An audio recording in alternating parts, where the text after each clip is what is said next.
ವಿಚಾರವೆಂಬ ಹೂವಾಗಿತ್ತು.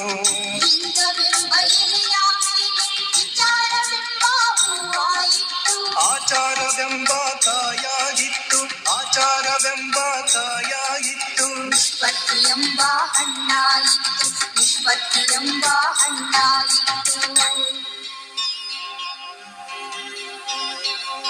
ನಿಷ್ಪತ್ತಿಯೆಂಬ ಹಣ್ಣು ತೊಟ್ಟು ಬಿಟ್ಟು ಕಳಚಿ ಬೀಳುವಲ್ಲಿ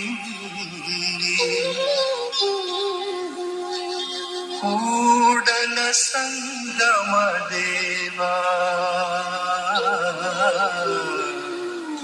ತನಗೆ ಬೇಕೆಂದು ಕೈ ಬಿಡಿದೆತ್ತಿಕೊಂಡ,